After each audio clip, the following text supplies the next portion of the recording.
400 years ago, humanity was at the peak of prosperity, but their souls were filled with deceit and hatred for one another. And so, humans created the darkness, a weapon of mass destruction intended to end all wars. However, the darkness witnessed the true nature of humanity and decided to eradicate them all to liberate the world. As humanity was driven to the brink of extinction, a colossal pillar of light pierced through the clouds, and a humanoid dragon wielding a sword appeared. The two beings recognized each other as mortal enemies, destined to destroy the other. Their ensuing battle shook the very foundation of the earth, sinking continents and leaving behind an unimaginable scale of destruction. In the end, the dragon emerged victorious. The tale became the stuff of legends, and the truth behind the battle faded into obscurity. 400 years later, a kingdom found itself under attack by a malevolent sorcerer and his monstrous army. Soldiers fought valiantly to defend their princess. Among them were Yoko, the daughter of the high priest, and Lusai, a timid young man. In the past, Yoko's father had imparted upon her an immensely powerful spell, capable of summoning the spirit of the legendary black sorcerer into Lusai's body. However, the summoning required a kiss from a virgin, which is why her father forbade her from marrying. Lusai's weakness earned him scorn from the other soldiers. However, due to Yoko's status as the high priest's daughter, they tolerated his presence. Yoko yearned for Lusai to grow stronger, but it proved to be a challenge for him. The princess then approached Yoko, requesting her to break the seal on the black sorcerer's power. However, Yoko hesitated due to her apprehension about the kiss. At that moment, the sorcerer and his monstrous horde breached the defenses. 3 high-ranking officials revealed themselves as traitors, choosing self-preservation over loyalty. Their betrayal was met with a swift and brutal end, crushed beneath the might of colossal monsters. 2 monstrous beings rampaged through the ranks of soldiers, and Lusai was injured while protecting Yoko. Left with no other choice, Yoko cast aside her reservations and kissed Lusai, successfully breaking the seal. Lusai awakened with a second personality, the embodiment of the ancient sorcerer, Schneider. Resentful for being sealed within a child by Yoko's father, Schneider unleashed his fury upon the 2 colossal monsters, obliterating them with a single attack. Despite his resurrection, he still identified himself as Lusai, Yoko's friend. The news of Lusai becoming the embodiment of the evil sorcerer Schneider sent shockwaves through the kingdom. Schneider was infamous for initiating the Golem War 15 years prior. He was defeated by 5 great heroes, and before his death, he used forbidden magic to ensure his reincarnation. The people pleaded for Schneider's help, but he showed no interest. He owed a debt to Yoko, not to them. Despite his newfound power and arrogant demeanor, he couldn't bring himself to defy her. Yoko demanded that Schneider help those around them, and he reluctantly agreed. The sorcerer, a devout follower of Schneider, refused to believe the man before him was the real Schneider, considering him an imposter. He commanded his forces to attack, only to witness their annihilation with a flick of Schneider's wrist. Enraged and disbelieving, the sorcerer unleashed a devastating bolt of lightning upon Schneider. Schneider was left charred and motionless. Undeterred, the sorcerer approached and repeatedly struck Schneider's head. However, the blackened exterior crumbled away, revealing that the attack had merely scratched Schneider's face. Infuriated, Schneider unleashed his magic, summoning the fires of hell upon the sorcerer. The sorcerer pleaded for mercy, but it was too late. The incantation had been uttered, and he was incinerated into ashes. Princess offered her gratitude to Schneider, but he paid her no mind and instead turned to Yoko, asking her a simple question before vanishing. Yoko chased after Schneider, seeking to know his next course of action. Schneider decided to tell Yoko his plans. First, he would exact revenge on her father for imprisoning him. Next, he would wage war to conquer the world, eliminating anyone who dared to stand in his way, sparing only Yoko as promised. Despite knowing he was a demon, Yoko found herself developing feelings for him. Schneider, noticing her conflicted emotions, leaned in and kissed her. Suddenly, his demeanor shifted, and Schneider reverted back to Lusai. Yoko realized her kiss might be the key to sealing Schneider away once more. Meanwhile, the sorcerer's followers received news of their master's demise, killed by high-level fire magic that only one person could wield. They dispatched a spy to uncover the identity of the sorcerer's killer. That night, Yoko was plagued by nightmares of Schneider breaking free, murdering her father, and amassing an army of monsters to conquer the world. She woke up startled to find Lusai in her bed, sneaking a cuddle. Unbeknownst to them, a monstrous hydra was approaching the kingdom. The next morning, during breakfast, Yoko noticed a dark cloud approaching. Her father arrived, explaining he was needed at the castle, and that in a worst-case scenario, they might have to awaken him again. At the palace, a messenger delivered dire news. A neighboring kingdom had fallen to a horde of sorcerers and monsters, who were now marching towards their own. As the situation grew increasingly desperate, the high priest arrived with Yoko. The princess thanked Lusai for his past assistance, but Yoko, knowing Lusai had no memory of his time as Schneider, suggested it was best not to press the matter. The high priest suspected that the enemy was plotting to resurrect the ancient being of darkness. Suddenly, soldiers rushed in, reporting a hydra attacking the city. Hydras were creatures of the wilds, and their presence in the human realm indicated someone was controlling it. The palace fell into disarray. The officials, their magic primarily focused on healing and support, possessed no spells powerful enough to defeat such a creature. All eyes turned to Yoko, urging her to awaken Schneider. Though embarrassed at the thought of kissing Lusai in front of everyone, the escalating chaos and her father's insistence that it was a necessity forced her hand. Reluctantly, she asked Lusai to close his eyes, leaned in, and awakened Schneider with a kiss. As Schneider regained his senses, the officials bombarded him with demands, expecting his compliance. However, Schneider, arrogant and defiant as ever, cared nothing for their pleas. His only desire was world domination. He conjured a wall of fire, holding the officials back as he ushered the king and princess to safety. He declared his debt to Yoko repaid and announced his intention to kill her father, one of the 5 heroes who had sealed him away, as the first step in his conquest. Yet, a flicker of fear, a remnant of their bond, prevented him from fully defying Yoko. As Schneider summoned a bolt of lightning to strike the high priest, the old man erected a holy barrier, nullifying Schneider's magic. However, the barrier also sealed away the high priest's own spellcasting abilities. Unfazed, the high priest resorted to a different tactic. Using his own blood, he activated a hidden seal, releasing his golem, imprisoned deep beneath the palace. The colossal golem erupted from the ground, tearing through the palace walls as the high priest directed its assault towards Schneider. Realizing his magic was useless against the golem, the high priest prepared for the worst. Just then, the Hydra, under the command of the mysterious sorcerer, arrived at the palace, seeking to eliminate the one who killed its master. The sight of his summon being used against him enraged Schneider. Schneider called him square-face catfish, which enraged him. He then ordered Hydra to attack, but Golem caught and dealt with Hydra. He desperately jumped at Schneider, only to get punched to the ground and then incinerated by a fire spell. Schneider wanted to continue with the high priest, but Yoko stopped him, saying she was wrong to see him as Lusai. She no longer had feelings for him. He then revealed to her that Lucy and Schneider were 2 halves of the same soul. If Lusai died, so would Schneider. Therefore, whoever Lusai loved, he would love too. She didn't believe him, so he proved it with a kiss and then reverted to Lucy. Meanwhile, one of the 4 leaders of the enemy faction realized the magic they just witnessed must be Schneider's. 15 years ago, Schneider led them on a conquest, but now it seemed he was fighting for the kingdom. They needed to investigate. If Schneider had truly betrayed them, they would have to take action against him.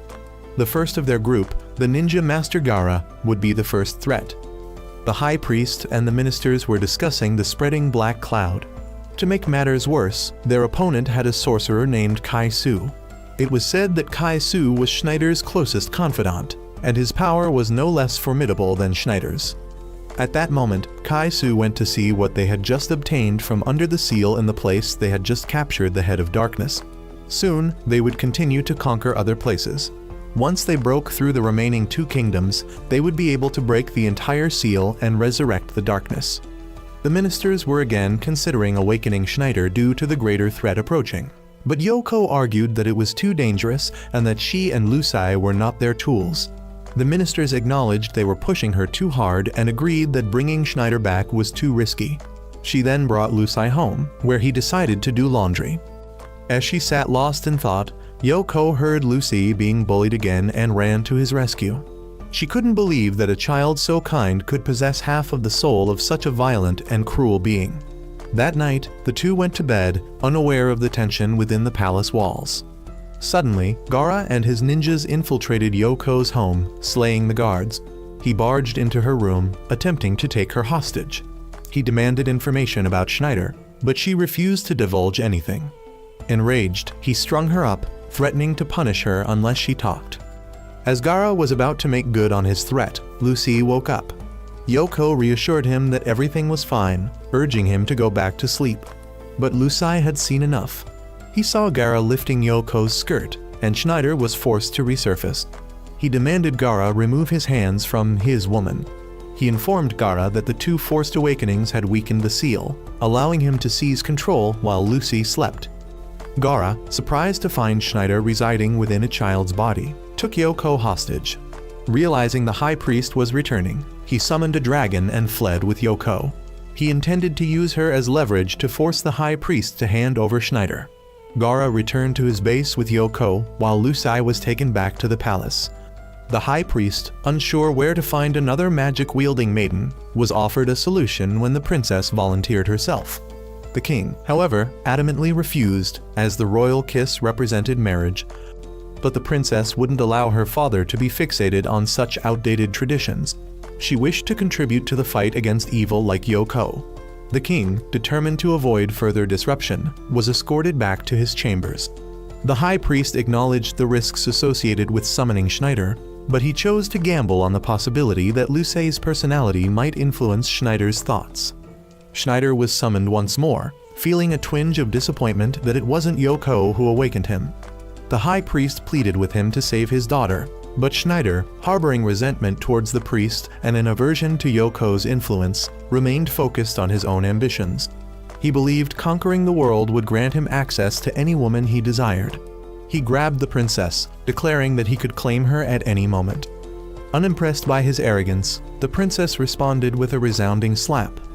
Undeterred, Schneider, accompanied by the princess and the soldiers, marched towards Gaara's hideout. Gaara interrogated Yoko about the method to awaken Schneider, noticing her hesitation. He deduced that she had developed feelings for Schneider and decided to reveal a truth to her.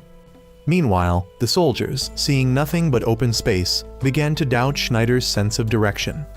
Their doubts were quickly dispelled as ninjas surrounded them from every direction. The princess, eager to contribute, drew her sword, but her presence only served to hinder the soldiers. Schneider effortlessly dispatched the ninjas, ordering the princess to discard her sword and armor for better mobility. Begrudgingly, she complied, earning the soldiers' resentment and threats directed at Schneider. Gaara, observing Yoko's stubborn silence, unleashed a slime monster to entertain her. At that moment, Schneider arrived at the hideout's gate and decided to make a grand entrance. The booming sound alerted Gaara to their arrival. Recognizing the magic signature, Gaara, curious to test their abilities against his traps, allowed them passage. Schneider's group encountered a monstrous minotaur guarding the path. The creature charged, forcing Schneider to shield the princess. However, she slapped him again for daring to touch her. Spotting a staircase behind the beast, Schneider, along with the soldiers, retreated. He urged the soldiers to remain behind, reminding them of their duty to protect the princess. Easily swayed by his words, the soldiers stayed put. The princess, refusing to be left behind, attempted to follow, but Schneider swiftly scooped her up and continued ascending. As they climbed, they encountered a formidable demon eye protected by a powerful barrier. Yoko, stripped bare by the slime, was prepped by Gaara to witness the impending showdown between him and Schneider, eager to determine the stronger of the two. Schneider, momentarily panicked, struggled to find a way to bypass the barrier. The princess, realizing his concern for Yoko was hindering his focus, created a diversion. She snuck behind the demon eye, momentarily distracting it and weakening the barrier just long enough for Schneider to deliver the final blow. Relieved that she contributed, the princess recognized Schneider's embarrassment masked as annoyance. Infuriated, he picked her up, continuing their banter as they entered another corridor. Schneider admitted his exhaustion from excessive magic use, emphasizing the mental strain it placed on him. He conserved his energy, anticipating the inevitable confrontation with Gaara. Suddenly, the princess, drawn to a gleaming sword, picked it up, unaware of its cursed nature. As she carelessly swung the blade, it grazed Schneider, infecting him with its poison. Stricken with guilt and desperate to help, she asked what she could do. "Suck out the poison," Schneider commanded. Meanwhile, Gaara revealed to Yoko the true motive behind resurrecting the demon god, control. They sought to manipulate the deity's power, using it to obliterate the existing world and create a new one according to their design. He also found it strange that Schneider had yet to make an appearance. Driven by remorse, the princess began drawing the poison from Schneider's wound. As she did, the demon residing within the sword manifested, enraged by their disturbance of its slumber. Gaara noted that Schneider, while a formidable mage, specialized primarily in fire and wind magic. The fire demon, immune to all fire-based attacks, rendered Schneider's signature fire magic useless. Forced into a defensive position, Schneider shielded himself from the demon's relentless fire blasts. Unfazed by Schneider's counterattacks, the demon unleashed an explosion, shaking the foundations of the hideout. The heat intensified, causing lava to seep through the cracks. Knowing he couldn't hide forever, Schneider prepared to confront the demon, ordering the princess to stay put. Stepping out from his shield, Schneider countered the demon's flames with his own, amplified by the demon's own power. The resulting blast sent the demon hurtling through the ceiling, crashing into the chamber where Gaara patiently waited. The demon, disbelievingly, lamented its first defeat in 300 years. Schneider, with a hint of smugness, remarked on the demon's youthfulness compared to his own 400 years. As the demon transformed back into its sword form, Schneider was reunited with Yoko. Gaara, observing Schneider's willingness to risk himself for a woman he had yet to claim, commented on Schneider's change. Schneider, however, was enraged, not because Yoko was stripped bare, but because Gaara had seen her like that before him. Amused by Schneider's jealousy, Gaara readied himself for battle. He predicted a swift victory. In a battle between mage and swordsman, the one who lands the first blow holds the advantage. However, as soon as the fight began, Schneider was caught off guard by Gaara's unexpected long-range attack. Gaara pressed his advantage, engaging Schneider in close combat. Schneider parried the blows, creating distance to cast a fire spell. Gaara charged through the flames, severing Schneider's hand. Despite the injury, Schneider unleashed his magic, severing one of Gaara's hands in return. Gaara narrowly dodged the full force of the spell, knowing a direct hit would be fatal. Both, consumed by rage and determination, prepared for the final clash. Gaara, aiming to shatter Schneider's resolve, taunted him with lies about his exploits with Yoko. Yoko vehemently denied his claims, while Schneider, indifferent to the truth, cared only about defeating Gaara. As Schneider began chanting a spell, Gaara countered with his own long-range attack. Schneider deflected the attack, causing both spells to collide in a catastrophic explosion that ripped through the hideout, reducing it to rubble. Gaara and Schneider then emerged from the rubble, both of their arms reattached by Schneider. Gaara, seeing a change in Schneider, went to look for the dragon hatchling. The princess returned the hatchling to Gaara, acknowledging Schneider's barrier had saved both the girls and the dragon. Gaara admitted defeat, while the princess found Schneider's potential for change surprising, despite his cruelty. Schneider then received a scolding from Yoko, which made Gaara laugh, seeing the once cruel Schneider being bossed around by a girl. As the princess, feeling like an imposter, was found by her soldiers, Gaara revealed that another army had attacked their kingdom while they were away. Suddenly, the dragon spoke to Schneider, expressing belief that he hadn't forgotten it after 15 years. Meanwhile, Kai-Su, strategizing, received news of Gaara's fortress falling and his betrayal. Suspecting Gaara was tricked into following Schneider, Kai-Su sent one of the 4 heavenly kings, Ni, to deal with Schneider, believing he was ruining them. Ni, also commanding the army attacking the palace, received a plea for negotiation. However, the high priest knew it wouldn't be easy, their opponent being a heavenly king. Ni, refusing to forgive opposition, ordered the envoy killed. Suddenly, a message from Kai-Su arrived, ordering her to kill Schneider. Shocked, she returned to camp to rest. Ni then encountered Schneider in an illusion. He noted she hadn't changed much, being a dark elf. He had saved and taken her in after she was separated from her war-torn clan, seeing himself as a father figure to her. Enraged, Ni told him to stop manipulating her feelings. She had loved him, only to discover his hidden harem.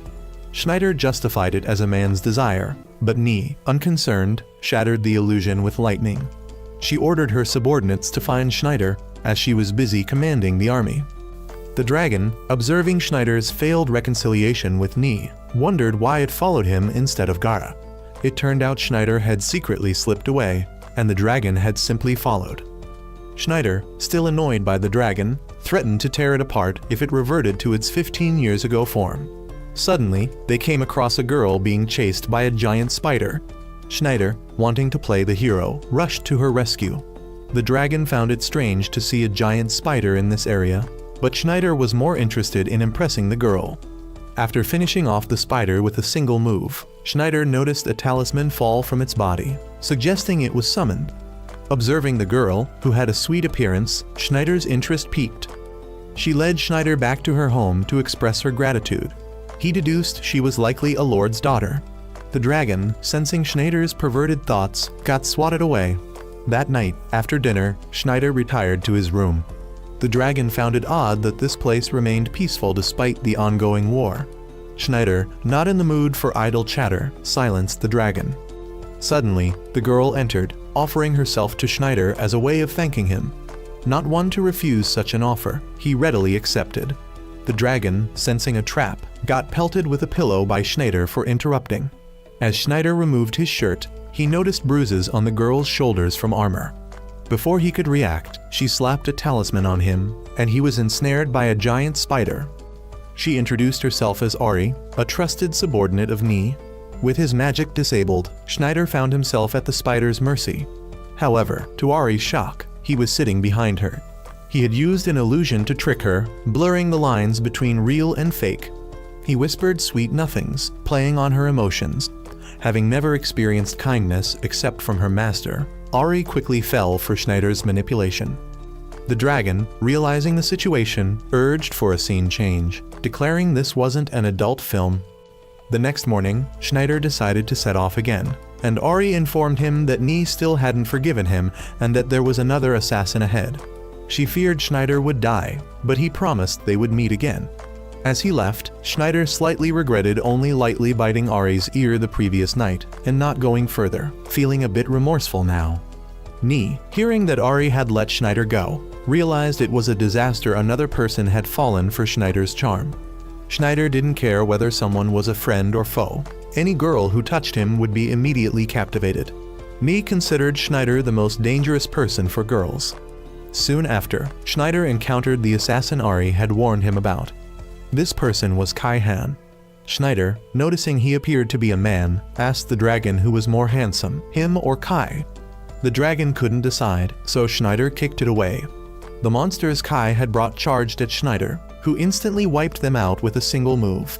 Kai then confronted Schneider, asking where Ari was, not believing she would betray them. Schneider told him that Ari had fallen for him and that he had already slept with her. Enraged, Kai attacked with a slicing move, but Schneider dodged using an illusion and struck Kai with an explosion. Kai also used an illusion to dodge, forcing Schneider to draw the demon fire sword from before to block the attack. Schneider counterattacked, shattering Kai's armor, revealing her to be a woman. However, Kai, confident she was second only to Nee, launched an attack and began to petrify Schneider. Schneider, not pleased, thought if he were to be petrified, he would prefer a more stylish pose. Schneider didn't like the idea of being petrified. If he had to be turned to stone, he wanted to be in a stylish pose. He then realized this was an ancient spell, and to break it, he needed to know which god had cast it. If he could identify the god, he could ask a deity close to the caster to help undo it.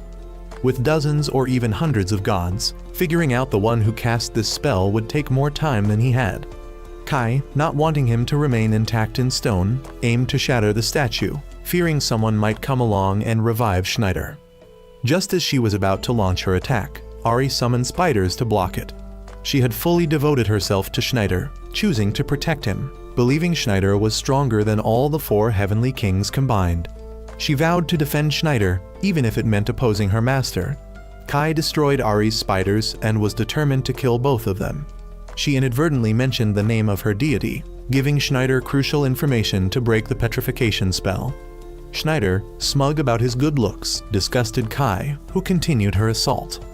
However, Schneider revealed that the deity she had a pact with was subordinate to the gods he had allied with, rendering her spell ineffective.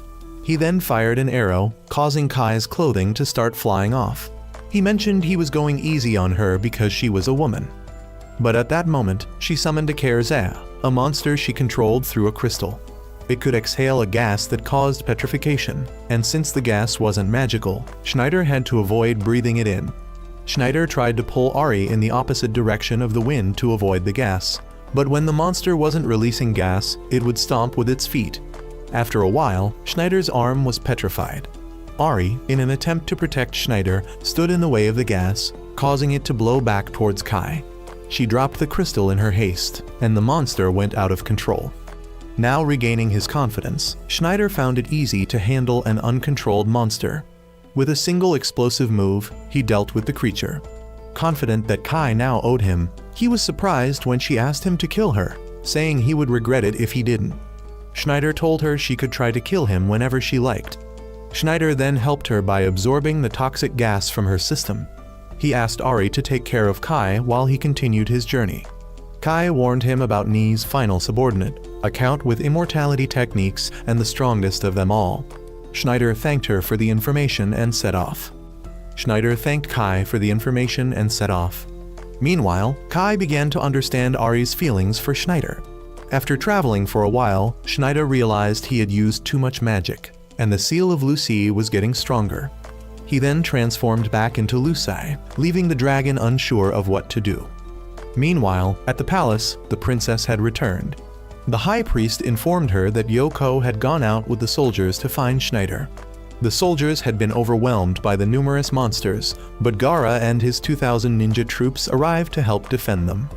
Lucy and the dragon were wandering, looking for Yoko, when Lucy accidentally discovered Yoko bathing in a lake. Yoko shouted with joy, causing the soldiers to rush in to check the situation. This time, she screamed for real and chased them out. Indeed, kids have their privileges. The soldiers were surprised to find out that the little boy was actually the black magician, Schneider. They then wondered about the dragon, and Yoko remembered its name was Lars. The soldiers were shocked because Lars was the name of the princess's brother, who was bestowed the title of Dragon Knight and was also one of the 5 heroes who defeated Schneider years ago. No one knew if Lars was dead or alive because he disappeared after the battle. They suspected that this dragon was the reincarnation of Prince Lars. Meanwhile, the count who was mentioned earlier by Kai had received news that 2 of Ni's subordinates had been defeated by Schneider. He was determined to prepare thoroughly, confident that Schneider could not defeat his immortal body. To further enhance his power, he needed the blood of virgins. Among the girls brought to him by his despicable subordinates, one had already been defiled. Enraged, he drained the blood of his subordinate as punishment. At the same time, a werewolf was also hunting young women. Yoko, who was putting Lucy to sleep, sensed a strong demonic aura and alerted the soldiers to prepare. They confronted the werewolf, who effortlessly knocked them down with a single swipe. Finding Yoko appetizing, he was about to devour her when Schneider woke up. Schneider insulted him, calling him a mere dog. Enraged, the werewolf lunged at Schneider, but even when punched, Schneider felt no pain and retaliated with a powerful blow. He then pinned the werewolf to the ground and decided to show him his magic. He used his ultimate move, Hellfire, and with just a flick of his wrists, he severely burned the werewolf. The terrified creature begged the count for help, making Schneider realize that the only one who could command a werewolf was a vampire. He wondered why an immortal being like a vampire would serve Ni and suspected that the count was collecting the blood of virgins to increase his power, aiming to overthrow both Ni and Kai Su. He demanded answers from the werewolf, promising to spare its life if it confessed. But just as it confirmed Schneider's suspicions, it was brutally killed with its head crushed underfoot. Yoko then confronted Schneider for leaving and for turning back into Lucy. She also demanded to know the names of the 2 girls he had mentioned earlier, threatening to either make him talk or deny him sleep. Slightly intimidated, Schneider asked for some time. The count, who had been observing the whole time, realized that Schneider had not fully revived and was still sealed within the boy's body. He recounted how Schneider had rebelled against the 4 kingdoms with his 4 disciples, and that Schneider grew stronger with each reincarnation. At his peak, Schneider would be an insurmountable opponent, but in his current state, the Count believed he could defeat him. The Count and his forces descended, and Schneider, noticing Lusai had awakened, was instantly trapped again. Learning another crucial piece of information, the Count ordered his men to capture both Lusai and Yoko immediately. Taken back to his castle, the Count gloated at how easily he captured the legendary magician and also gained 3 virgin girls as a bonus. Besides Yoko, the other 2 were Ari and Kai, who had also been captured and brought there. Kai still despised the Count as she did in the past. Both she and Ari had pretended to be captured to be brought before him. They had already broken free from their restraints. Enraged by his subordinates' incompetence, the Count drained his blood once more. He was confident that by consuming the magic-infused blood of both girls, he would become even more powerful. But the 2 girls quickly combined their talismans and swordsmanship to attack him. Despite taking the full brunt of their combined attack, his regenerative abilities were too powerful. Kai drew out a crucifix and garlic to fight him. He pretended to be afraid, but it was only to catch her off guard and capture her. He began to drain blood from Kai's hand, believing that it would make him stronger than both Ni and Kai Su. Ari interjected, placing her faith in Schneider to stop him. The Count simply scoffed at her hope, pointing out that their only hope was locked away above. He then revealed the truth about Schneider's seal to the girls. Lars finally understood that the High Priestess had implanted Lusai's personality into Schneider's reincarnated body.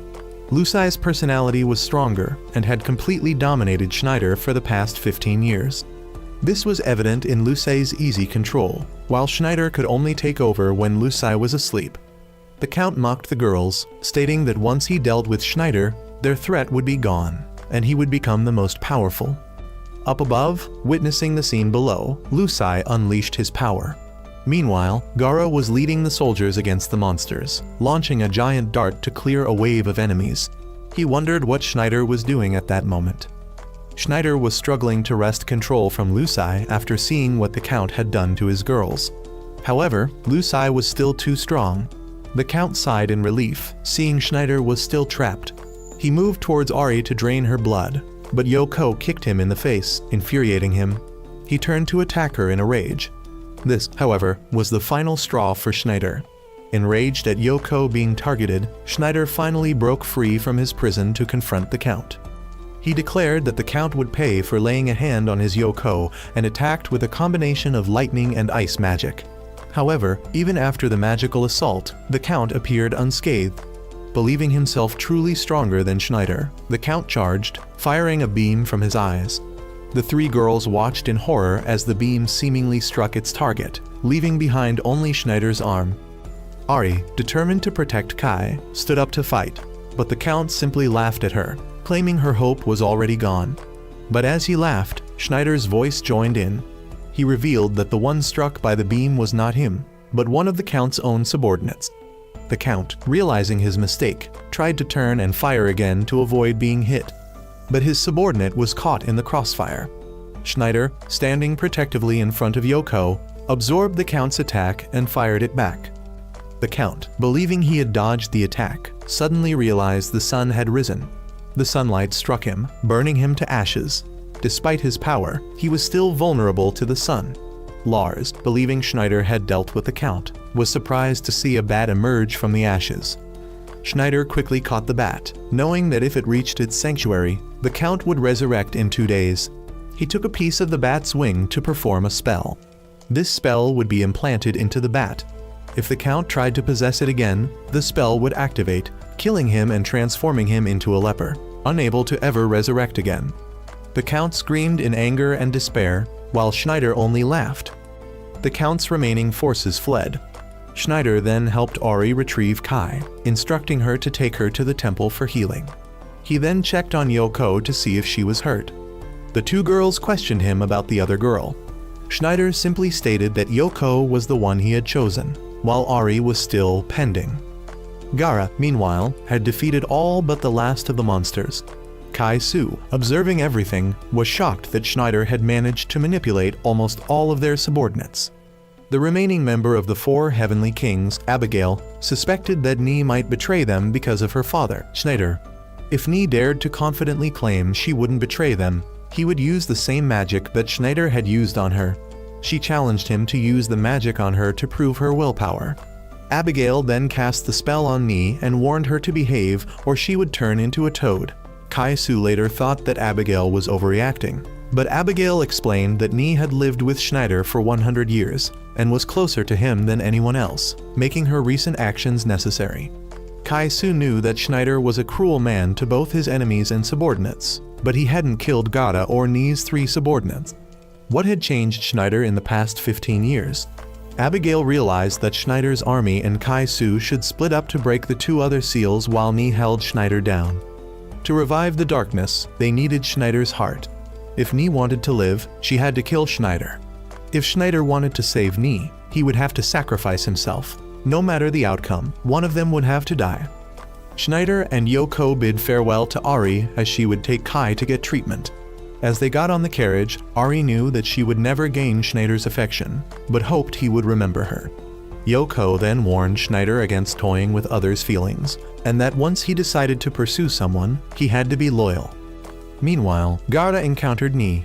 She confronted him about why he had betrayed them, and he replied that he was happier with Schneider. They then unleashed their most powerful sword techniques. Gara realized that Ni's sword was one of the strongest legendary swords, the Thunder God Sword. His sword was also a legendary sword, but not as powerful as hers. Gara then held his sword in his mouth and launched a barrage of kunai. He then launched a giant dart to force Ni to jump, and his dragon attacked her, giving him an opportunity to strike a fatal blow. However, what he struck was a demon, while Ni appeared behind him to counterattack. The bridge split in 2 after their attack, and everyone thought Gara had been struck.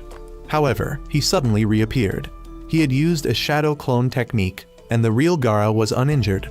He returned to the bridge and began to take off his armor to lessen the weight, as it was useless against the Thunder God Sword. He then unleashed his long-range technique that he had used against Schneider, but with both hands. A flurry of swords flew towards Ni, but she knew only one of them was real. She identified the real attack and blocked it, but the attack was too powerful, and her sword broke in half. Everyone believed that Gara had won, as Ni was helpless without her sword. Gara would spare Ni's life, as she was important to Schneider. The officials inside were amazed at Gara's strength and didn't know how he had suddenly sided with them. Ni was furious that Gara had listened to the royalty and abandoned their ideals of an equal society. However, Gara didn't care about the ideals that Kaisu had outlined. For him, as long as he was happy, he would follow. Ni continued the fight, charging forward with her broken sword, imbuing it with lightning magic. Gara, underestimating her, rushed forward and realized his sword couldn't block the attack. He was struck, and Ni explained that the blade infused with lightning was the true Thunder God Sword. No physical sword could withstand it. Gara was about to be finished off when a magical attack flew in, knocking Gara and Ni back. The princess recognized the caster on the opposite side. It was none other than Schneider. The bridge had completely collapsed, effectively blocking any advance from the enemy. Schneider explained that the spell was a new one he had created, which he still had difficulty controlling. Gara cursed Schneider for almost harming him with the spell. If he wanted to experiment, he shouldn't test it on his allies. Ni was saddened to see Schneider with another girl, as he had always been by her side, while she had been waiting for him. Even after being reborn, he still caused her heartache. She vowed to take Schneider's life today. However, Schneider had already appeared behind her and began to overwhelm her with what could be considered perverse actions. Gara, meanwhile, was eating dog food and dragging himself along due to his injuries, but no one paid attention to him. After hearing Schneider confess his love for her, Ni began to waver, but due to the seal Abigail had placed on her, she pushed Schneider away and called for her mount to fly away. The princess was relieved that her kingdom was saved. Ni, however, was heartbroken, as she and Schneider had been together for so long and had such a deep bond. She was willing to forgive him for everything, and even willing to abandon her ideals for an equal society for him, if he weren't cursed. That evening, Gara warned Schneider that Ni was now much stronger than before. If Schneider underestimated her, he could be killed.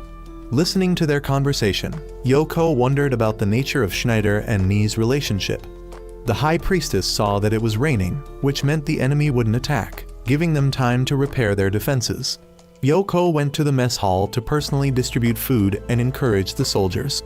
Everyone was cheered up by Yoko distributing food, except Schneider, who was only given a small portion. He couldn't accept this and tried to eat quickly to ask for more, but Yoko still gave him very little, causing him to become furious. The two argued, with Yoko's anger stemming from Schneider's constant flirting with other women. Schneider argued that it was no big deal, and that all the handsome men were dying off. In the end, Schneider couldn't win the argument and conceded defeat. Everyone was terrified of Yoko, as she had complete control over the Dark Sorcerer.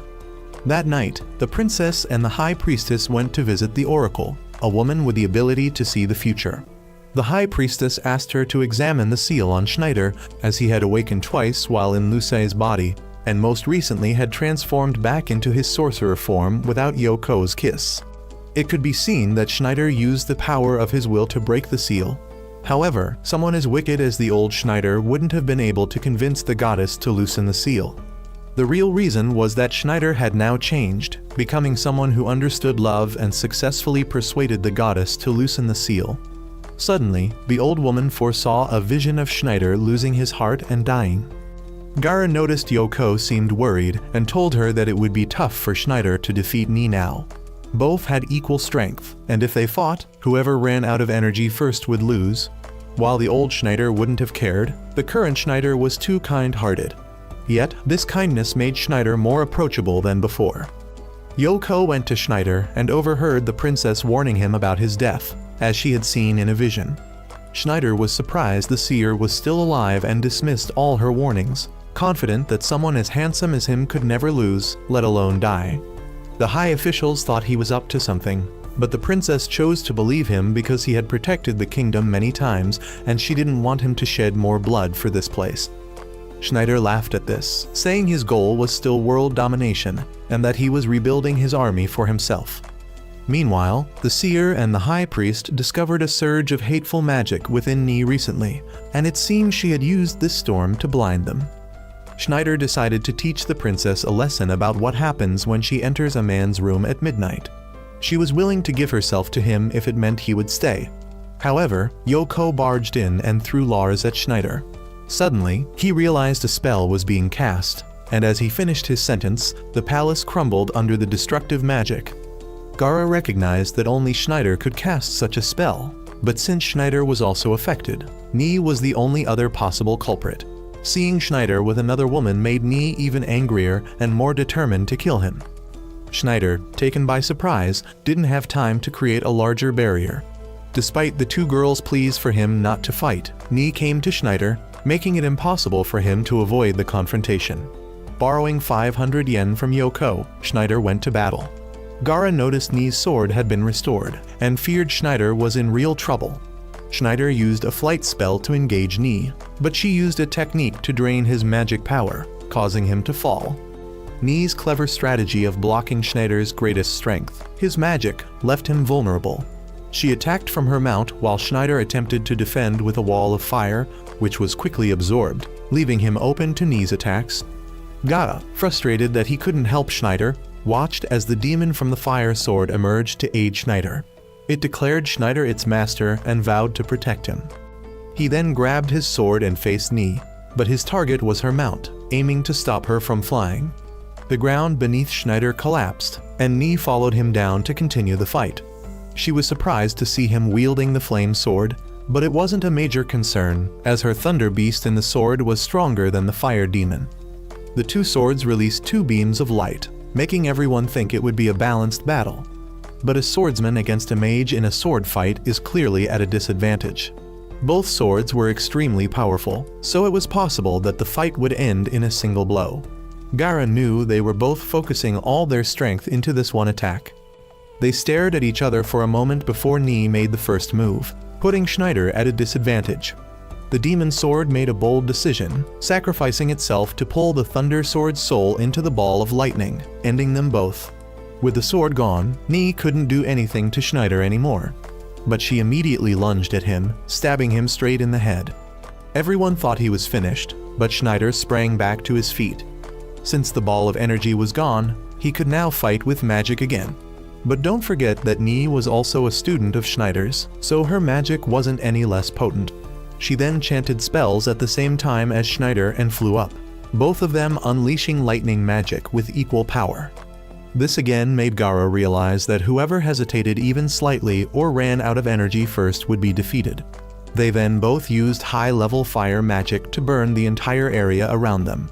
Gaara knew they were going to kill each other and tried to stop them, but they had both finished chanting and charged at each other. Halfway through their flight, Sona was hit by memories of his past with Nii, and he was the one who ended up hurt by the attack. Gaara realized that Schneider was being influenced by his emotions and lost focus for a moment, losing control of the flames. Nii was also furious that Schneider was letting his emotions control him at such a critical moment. It was clear that he had changed a lot.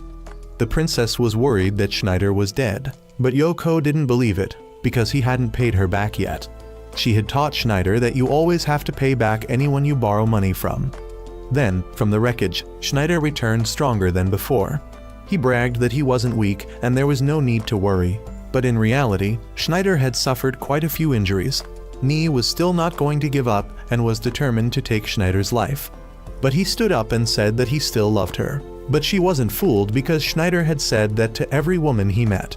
She then summoned a bunch of lightning spirits.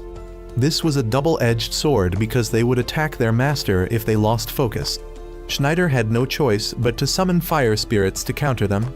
The two chased each other again, and Schneider couldn't understand what her ideals were and why she and Kai-Su were so obsessed with them. She said she wanted to create a peaceful society, which Schneider found ridiculous. He thought that war and conflict were inherent to humanity, and the peace she desired wouldn't last long. In the past, during the war between humans and fairies, a person like her, a hybrid of fairy and human, was not accepted by either side.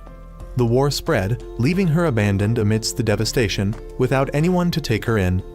This led her to desire the creation of a society where individuals like her could find a place to belong. However, Schneider approached her, reminding her of their first meeting and the subsequent 100 years they spent together, filled with joy. She acknowledged that those 100 years had been like paradise to her, but due to the curse on her hand, she was forced to push Schneider away. Abigail reveled in this situation, while Kai-Su felt otherwise. Losing Nii would leave only the two of them to face Schneider. Nii still believed Schneider was trying to manipulate her, leading to another fight. Gaara noticed the unusual behavior of the fire spirit, suggesting that Schneider was reaching his limit. Despite this, Nii continued to attack Schneider, believing that she was merely an adopted daughter to him, a whim of his. However, to her, Schneider was both her savior and the one she loved most. She punched Schneider away, hoping he wouldn't get back up, but he persisted, while the curse continued to consume her.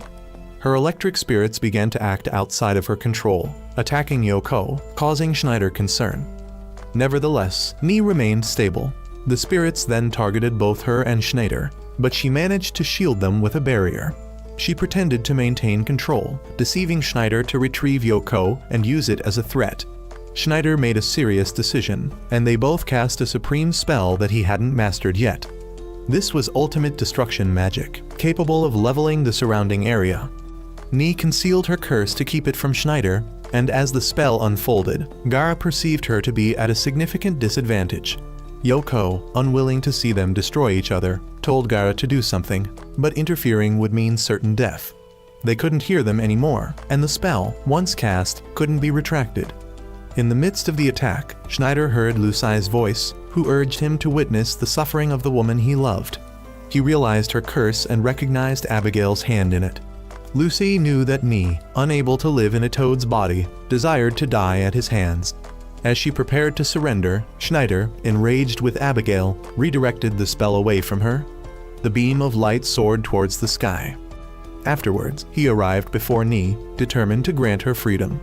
With a direct strike, he pierced her and extracted her heart, right in front of her eyes. This action successfully lifted the curse. Everyone was shocked by Schneider's actions. The prophetess acknowledged the fulfillment of her prophecy. Yoko, overwhelmed, fainted, while Nii could only mourn Schneider's loss. Abigail reveled in this outcome, as the threat was eliminated. With Kai-Su, he began the process of dismantling the two barriers protecting the neighboring kingdoms. On Kai-Su's side, he simply froze the entire kingdom, rendering it incapable of resistance. Abigail, on the other hand, unleashed his army of undead to sweep across the remaining kingdom. Yoko approached Schneider's corpse, unable to do anything but leave a kiss on his lips before departing. Lars arrived, sharing with Schneider that he had been searching for a worthy successor to his former Dragon Knight title. Ironically, it was Schneider, his former opponent, who was deemed the most suitable candidate. Suddenly, Schneider's body began to glow, transforming him back into Lucé. Meanwhile, Kaisu and Abigail were nearing the completion of their task to revive the Dark God. The king, sensing this, understood that if the Dark God was resurrected, humanity would face extinction, just like in the previous world centuries ago. It was that destruction that led to the emergence of monsters, forcing humanity to unite and fight for survival. He resolved to inform the princess about the seal they possessed. Gaara, having recovered, was aware of the impending Great War.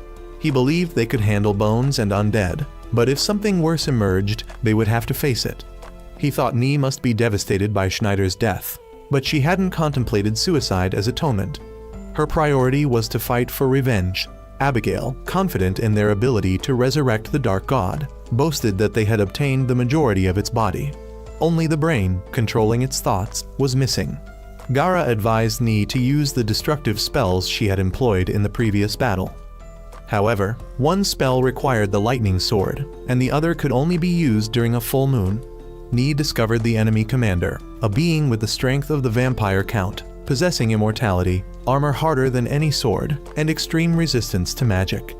Meanwhile, Abigail initiated the Dark God's resurrection without the need for the brain. Lars discovered that Lucé had reverted back to Schneider just as the Dark God opened its eyes. Schneider also awoke. The High Priest, gazing at the night sky, realized that the two seals had been broken and that something was happening to Schneider. Nee formulated a plan: eliminate the commander, leaving Gaara and his ninja army to deal with the undead. Once the commander was defeated, the High Priest would use his undead slaying techniques to take care of the remaining ones. Yoko arrived, and together they witnessed Schneider's heart being restored. The Dark God's resurrection, along with the surrounding evil energy, gradually revived Schneider. Gaara and Nee found themselves unable to inflict any damage on the commander, and they were thrown away.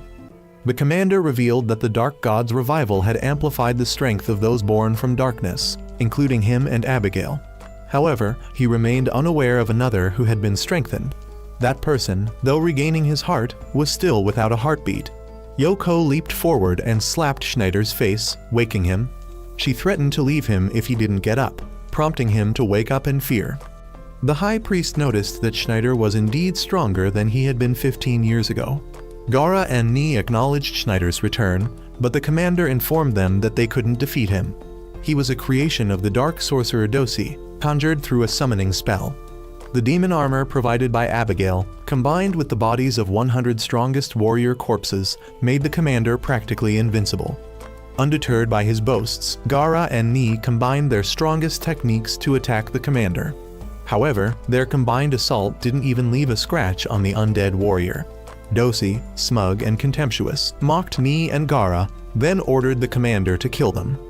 Just as the zombie warrior was about to deliver the final blow, Schneider suddenly appeared, beating him to death despite wearing a sturdy demon armor.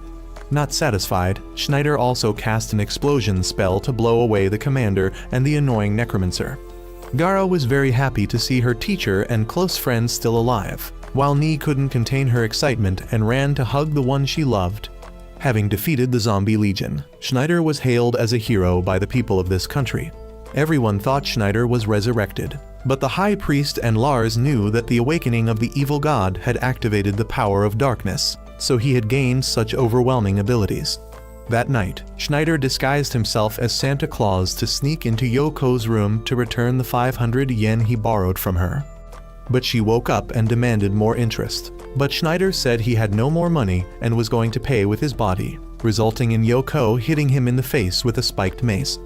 Abigail was furious when he heard that his subordinates had been defeated by Schneider.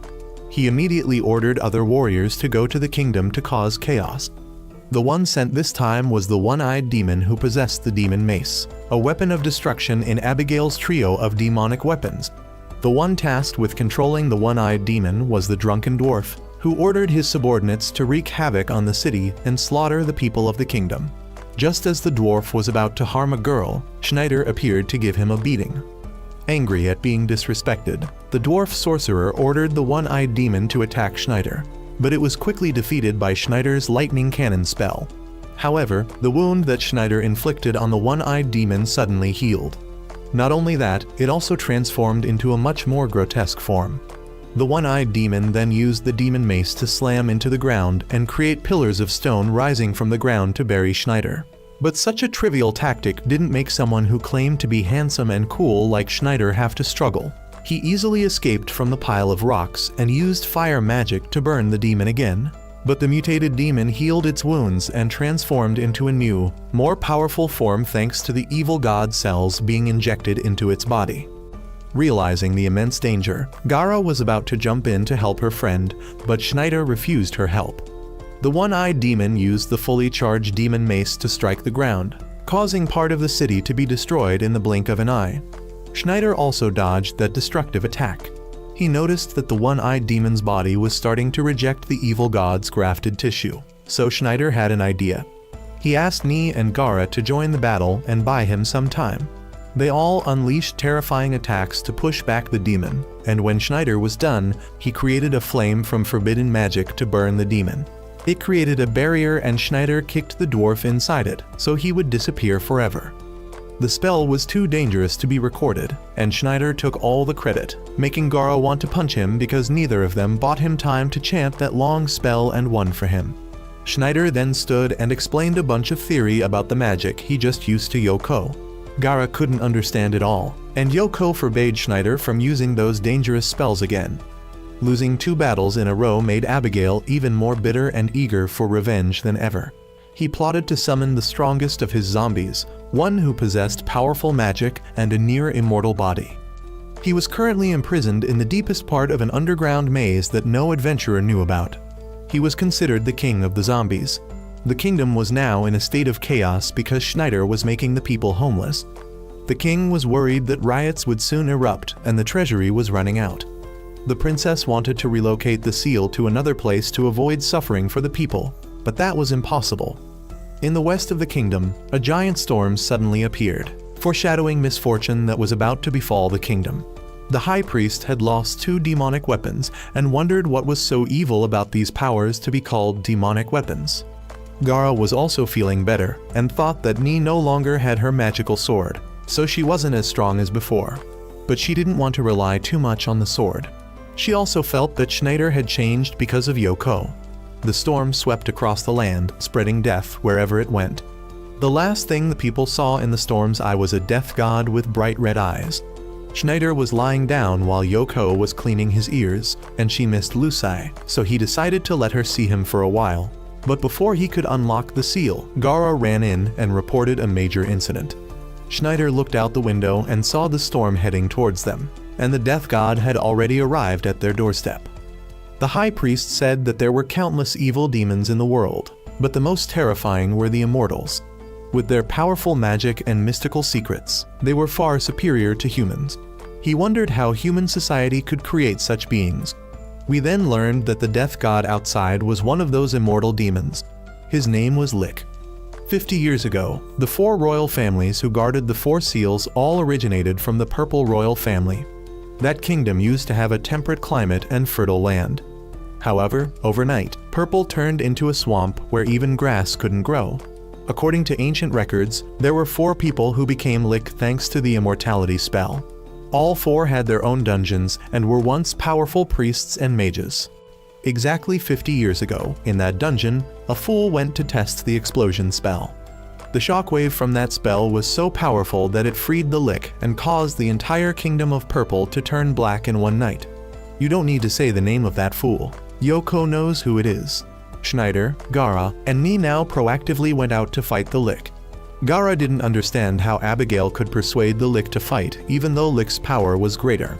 Schneider explained that he had destroyed the Lick's dungeon before, and Abigail used that as a bait to lure the Lick to take revenge on him. Even though Schneider used magic to create a fire barrier surrounding the city to stop the advance of the black smoke, the Lick wasn't afraid of the fire at all. He walked through the flames as if nothing was happening. Schneider went crazy and provoked him, making the Lick reveal that he wasn't here for some petty grudge from the past. Next, the death god cast a spell to summon hundreds of evil spirits. Schneider continued to provoke him, causing him to unleash his attack and emit a heavy evil aura that corrupted anything it touched. Thinking that Schneider had been destroyed, but it wasn't difficult for Schneider to overcome that attack. Yoko felt something in the demonic weapon storage, while Ni felt that the energy of both sides was weakening. Gaara wanted Schneider to use his previous trick again, but he was still afraid of Yoko and didn't dare use it. He then used artillery fire aimed at Lick, but he could create a shield to nullify any magical attack from Schneider. As he was once a priest, such spells were nothing new to him. Using the shield would have prevented him from using magic, but he had another way: the Satan Ring. The final artifact in the set of 3 was his last resort. He chanted a spell and created a black hole to suck Schneider into it, aiming to transport him to another dimension. Schneider warned the others not to get near, fearing they'd be sucked in too. The High Priest and Lars recognized the black hole required immense magical power to sustain. The High Priest felt his own magic being drained. He realized it was the second effect of the demonic mace absorbing magical energy and transferring it to the ring. Yoko and Lars immediately rushed to check on the warehouse, while Ni, seeing Schneider about to be pulled away, didn't hesitate to dive in to save him. The black hole's immense pull and Lick's mocking words forced Schneider to let go to save Ni. Gaara arrived and tried to hold Ni back, but she dropped her sword and followed Schneider into the black hole. At the same time, Yoko unexpectedly encountered Abigail in the vault where the demon armor and demonic mace were stored. After witnessing his comrades being sucked in, Gaara remained determined to stop the Lick, no matter the cost. Abigail revealed to Yoko that the 3 artifacts had combined to create a black hole, and Schneider was undoubtedly gone. However, even facing one of the 4 heavenly kings, Yoko stood her ground, boldly confronting Abigail. Her confidence even seemed to intimidate him, as she confidently declared that Schneider wouldn't be so easily killed. Gaara, still believing Schneider and Ni were alive, decided to fight Lick with the power of the Holy Sword. He unleashed the ultimate technique, Demon God Sword, and charged towards the Death God with incredible speed, aiming to cut him down. However, the technique had no effect on the immortal being. Lick teleported behind Gaara, chanted a spell, and blasted him into a rock. Gaara survived thanks to his armor, but he knew another hit would be fatal. Left with no other choice, Gaara had to resort to the secret power of the Holy Sword, hoping for a slim chance of victory. The Holy Sword, passed down through generations of legendary swordsmen, possessed the true ability to dispel demons and evil. But using this power meant the user would be drained of their life force, leading to death. Despite knowing the cost, Gaara was determined to use this destructive technique to save his comrades from the endless prison. As he was gathering power, Gaara was struck again. His body was pushed to its limits, but he still managed to stand. With incredible dexterity, he manipulated the Holy Sword, unleashing fiery strikes at the demon. However, Gaara was still pushed back. The demonic mace had absorbed half his strength, rendering his attack insufficient to kill Lick. Additionally, his heavily injured body after using the forbidden technique would make even a light touch from the Death God enough to send him to his end. Fueled by unwavering determination, Gaara launched another attack with the power of the Demon Sword. This time, the attack's power was enough to overcome Lick's immortality. However, the cowardly Death God used the power of the Satan Ring to regenerate, unaware that it would open the prison. From within the prison, Ni's lightning beast emerged and lunged at the Death God, biting his shoulder. Following close behind were the Blazing Sword and Schneider, along with Ni. Enraged by Lick's audacity in hurting his dear friend Gaara, Schneider, clutching the Blazing Sword, charged forward and turned Lick to ashes. Lick lamented that he hadn't been able to discover the power beyond the evil god. As the battle concluded, Schneider gave a farewell to Gaara, preparing to send him off to his final slumber. Unbearable by Schneider's indifference, Gaara returned from the dead and scolded him. Schneider, seeing that the sword had drained Gaara's life force, didn't utter a single prayer or offer any solace. Furthermore, he told Gaara to give up on Ni. Gaara was bewildered. It seemed that instead of draining his life force, the sword had actually infused him with power. Ni contemplated the power greater than the evil god that Lick had mentioned earlier. At the same time, the Satan Ring suddenly flew away. It had automatically returned to reunite with the other 2 artifacts. Yoko noticed that his plan had failed. Abigail, knowing that Lick was defeated, planned to return soon to claim all 3 artifacts. He had to leave the storage room to plan for the next attack, but the kingdom's soldiers stopped him. However, with the power of the tentacle armor, Abigail easily killed all those who stood in his way. Yoko had closed the door to block him, but he broke it down to escape. Ni returned because she felt something was wrong when she saw the flying ring. She encountered her former colleague wreaking havoc there. He thought Ni wanted to settle the score with him about the curse, but that was her own will, not forced. Moreover, she seemed to have changed. Ni knew that love was what changed her. She used to hate Schneider until he sacrificed his life to save her. That act took all her hatred away, and now she only had love for him. So now, besides wanting revenge on Abigail for what he did to Schneider, she also wanted to ask him about the power that the Lick mentioned. He refused to tell her anything, so she didn't hesitate to use force to get him to confess. Abigail was confident that he could defeat Ni thanks to his tentacle armor. It wasn't just a living object powered by magic, but also a lightning rod that nullified all lightning spells from Ni. Ni had to cast her strongest lightning spell to see if the armor could withstand it. The damage from the spell was incredibly powerful, affecting both Abigail and Ni. The high priest, knowing something was happening in the basement, worried about his daughter, who was down there too. Abigail remained unharmed after the lightning strike and grabbed Ni from behind. However, Ni seemed to have anticipated this. She was not only strong in lightning magic, but also in wind magic. She created a sharp whirlwind that blew him away. He was confident that he was empowered by the demon, but let's see if her magic could do anything to him. He still held his ground and wouldn't answer any questions from her. She decided to increase her power and give him another blow. Taking advantage of the tense situation, the general commander spoke to the king about finding a way to eliminate Schneider and the 4 heavenly kings under him. He was still worried that Schneider and the 4 heavenly kings would secretly overthrow them at any time. Schneider, who was eating noodles nearby, immediately poured the noodle broth over the general commander's head to teach him a lesson for being so cunning. He then told them not to be so cocky because he was still the one who determined the fate of this kingdom. The king had to humble himself to express his gratitude for Schneider and Gora, who had saved this kingdom from countless crises. However, setting that aside, Schneider had something to ask the princess. She knew he wanted to ask about the secret of the last seal. The king wanted to stop his daughter from revealing it, but the high priest stopped him. As for Abigail, he was badly injured after directly taking the whirlwind from Ni. She knew that Abigail had lied to them about that ideal society. When the demon was activated, it would destroy the world until nothing was left. And it wasn't easy for someone like him to control the demon.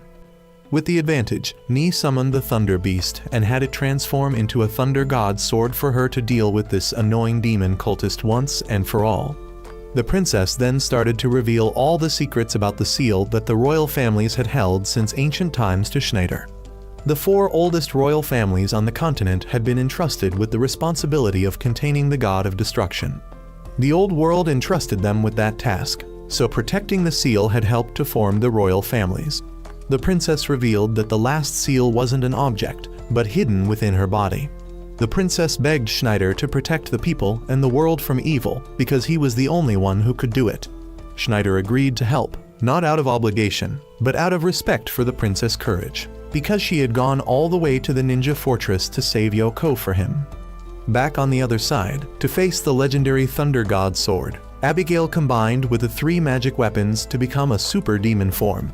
To put it simply, he became a robot. Abigail's power is now more terrifying than ever. Ni guesses that the power Abigail is using is most likely magic created by the former world. So, she pulls Abigail outside to make it easier for her to unleash the full power of the Thunder God sword. As soon as the target is within range, Ni immediately charges in to attack, but the demon armor's power negates all of her attacks. Taking advantage of the situation, Abigail finally reveals her true motives to Ni. The story of resurrecting the evil god to create a world of peace is just a pretext. Her real goal is to help the god of destruction reduce everything that exists on Earth to 0. Schneider suddenly appears with his golem and controls it to punch Abigail directly in the face. Ironically, the face revealed behind the invincible armor is its only weak point. Realizing that Schneider has become a good person, Abigail plays dirty by taking Nee hostage. Surprisingly, a man with such a strong ego like Schneider actually kneels down and begs Abigail to be merciful. Seeing the most powerful mage in the world acting like a crawling insect satisfies Abigail greatly. Just when Abigail lowers her guard, Schneider immediately controls the golem to punch his avatar, rescuing his beloved daughter. No longer hampered by the hostage, Schneider enters a state of high concentration and is ready to go all out against Abigail. Fearing the golem's power at close range, Abigail quickly uses magic to fire a lightning bolt, destroying the golem in one blow. Holding the advantage in equipment, Abigail arrogantly demands that Schneider submit to him, or he will spare him and his companions, but he refuses, infuriating Abigail, who, without hesitation, crushes him with a robot. Just when everyone thinks it's over, Schneider gets back up and even lifts Abigail's giant body with pure muscle power. Facing a strong opponent awakens Schneider's violent nature. He casts an ancient forbidden spell, trapping Abigail in the shadow boundary and letting it devour everything of him bit by bit until nothing is left. The seal in the princess's body is suddenly activated, freeing the evil god for a few short seconds, which also grants Abigail more dark power to break free from the spell. Schneider, not expecting this, is taken by surprise and loses his left leg, while his other arm is seriously injured. The high priest realizes that the seal in the princess's body is showing signs of breaking. Having regained the advantage over Schneider, Abigail begins to torture him ruthlessly. He kicks Schneider into the wall and stomps on him like a rag. Having eliminated his most formidable opponent, Abigail turns his attention to the princess to destroy the final seal. The high priest doesn't know how he knows this, but he only needs to deduce that they would hide the seal in a place he couldn't feel. And where else but in the body of the most important person in the country. In a desperate situation, Schneider remembers his promise to keep the princess safe and jumps up.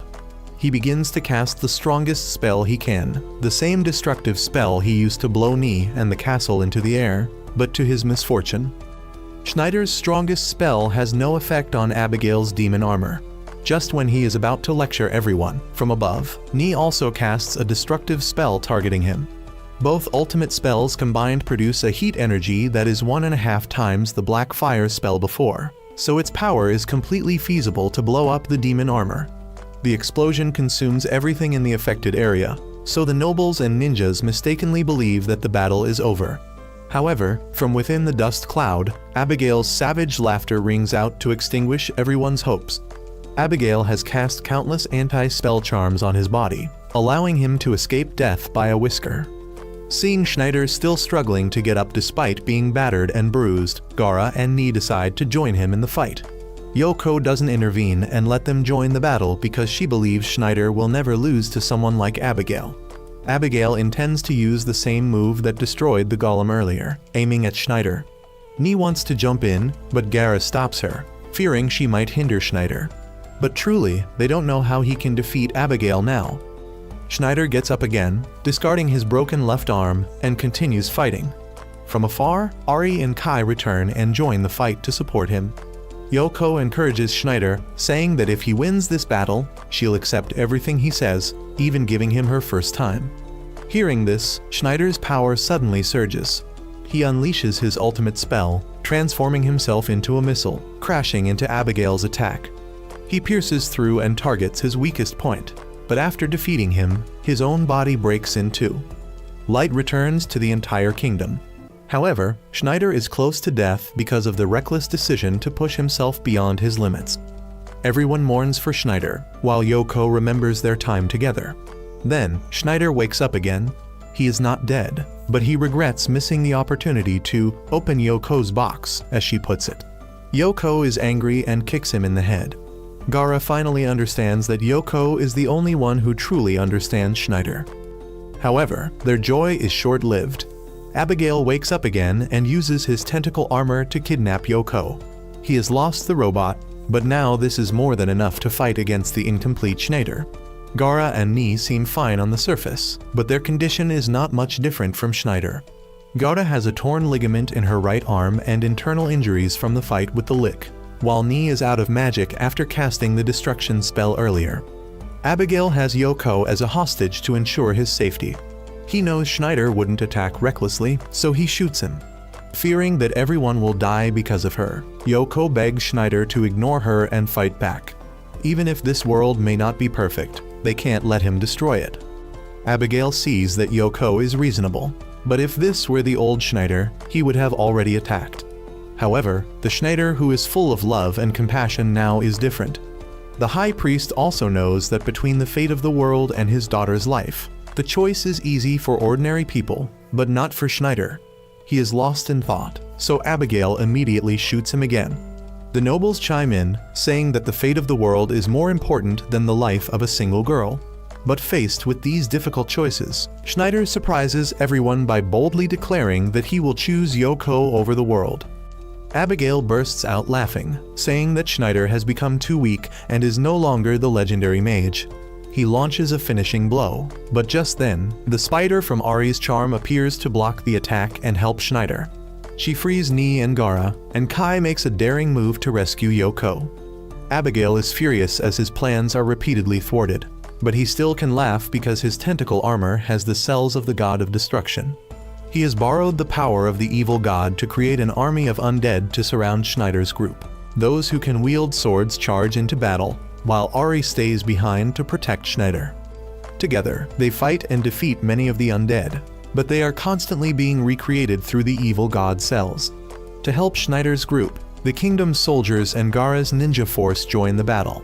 The strategy of overwhelming the enemy with sheer numbers is soon extinguished by Abigail when he decides to merge the undead into a giant super undead. Seeing an easy target, Nee quickly uses lightning magic to strike the enemy. However, the damage is too weak because she has exhausted her magic power beforehand. Abigail launches a barrage of bullets to wipe out almost all of the main force. At the same time, Schneider's key members have reached their limits. Gaara has lost an arm, Nee is seriously injured in the leg, and Ari uses spiders to shield Schneider.